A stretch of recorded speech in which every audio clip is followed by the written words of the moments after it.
Aujourd'hui, début de la leçon sur les parallélogrammes particuliers. Dans ce chapitre-là, on va s'intéresser aux rectangles, aux losanges et aux carrés qui, comme nous allons voir, font partie de la famille des parallélogrammes. Alors, on va d'abord regarder les définitions de ce que sont les rectangles, les losanges et les carrés. Autrement dit, il s'agit ici de la façon la plus simple d'expliquer ce que sont ces quadrilatères. Alors, définition 1. Un rectangle est un quadrilatère qui possède 4 angles droits. Cette définition suffit largement pour expliquer ce qu'est un rectangle. Sur la figure juste en dessous, pour illustrer le fait que c'est un rectangle, il suffit simplement de rajouter les 4 angles droits. Définition numéro 2. Un losange est un quadrilatère qui possède 4 côtés de même longueur.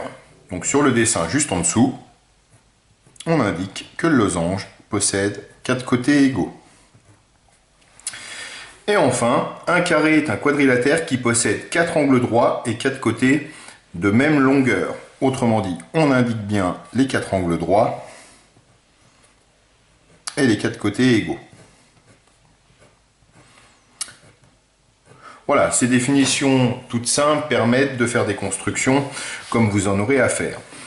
Alors, remarque, le carré possède les propriétés du rectangle et du losange. Autrement dit, on pourrait résumer ça en disant que si on mélange un rectangle et un losange, on obtiendra un carré avec 4 angles droits et 4 côtés égaux. Alors, pourquoi ces quadrilatères sont des parallélogrammes particuliers? On a vu dans le premier chapitre sur les parallélogrammes qu'un quadrilatère qui a 4 côtés, les côtés opposés de même longueur est un parallélogramme. On a vu qu'un quadrilatère qui a ses diagonales qui se coupent en leur milieu est un parallélogramme. On a vu également qu'un quadrilatère qui a ses angles opposés égaux est un parallélogramme.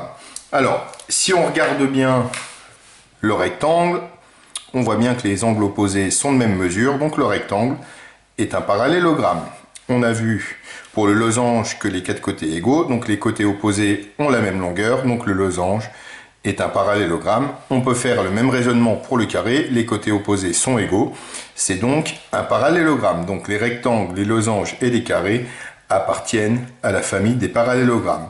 Donc dans le petit 2, je vous dis la chose suivante, les rectangles, les losanges et les carrés sont des parallélogrammes particuliers, ils possèdent donc les propriétés du parallélogramme.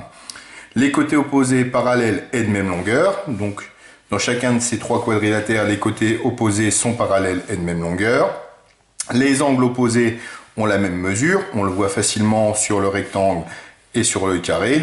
Sur le losange, les angles opposés ont la même mesure. Et enfin, les diagonales se coupent en leur milieu. Donc si on traçait les diagonales du rectangle, elles se couperaient en leur milieu. Pareil pour le losange et évidemment pareil pour le rectangle. Pareil, ces petites remarques faites sur le rectangle, le losange et le carré vous aideront à faire des constructions.